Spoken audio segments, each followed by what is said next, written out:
hello सांग मैंने मु बाहरी पड़ी बनारस रे थिबा काशी विश्वनाथ मंदिर जो मंदिरटी संपूर्ण सुनारे तैयारी होईची पहुँची जाइए जाकि घाट पाखे एमती आहरी 48टा घाट अच्छी जो घाट को घंटाकर बाट अतिक्रम कला जाकि पड़ो मंदिर मु डंगार बसी टे स्टाइल मारुली ये दृश्य सब देखला गोटे कथा मोर मन पड़ा सुंदरी तृप्तिर अवसाद नहीं जेते देखुले नुआ लगु थाए आज्ञा हाँ ये मंदिर को जीवा पूर्व बहुत गुड़े रूल रेगुलेशन थिला से जगह गुड़ाक मोबाइल आलाउ ही नथिला किंतु केमिति कल कौशल मोर जो कूटनैतिक गुण मुझे फोटो उठाई देती वीडियो बनई तापर घाट सरला पड़ो मशाणी ए मशाणी को देकी गला जाकि मंदिर पड़ो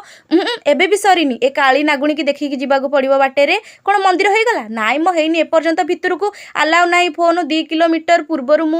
वीडियोटा रेकर्डिंग करछि मु देखै दोछि मंदिर ए जो हलदियाटा एटा होछि से स्वर्ण मंदिर ये 2 किलोमीटर पछरु मु रेकर्डिंग करथिले कारण से जगह को मोबाइल निषेध अछि तापर ओडिया कहतुवा गोटे झियोटे मो हाबुडे पड़गला से बनारस किंतु